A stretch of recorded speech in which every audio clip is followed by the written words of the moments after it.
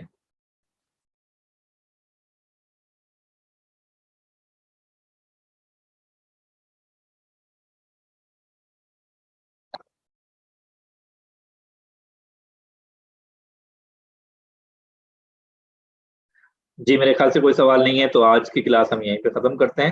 آئندہ انشاءاللہ جمعرات کے دن پھر ملاقات ہوگی، اور اس دوران اپنے اسائنمنٹ اور بقیہ کام جو ہے اس کو مکمل کیجیے، اور انشاءاللہ آئندہ جمعرات کو دوبارہ ملاقات ہوگی. السلام علیکم ورحمۃ اللہ وبرکاتہ.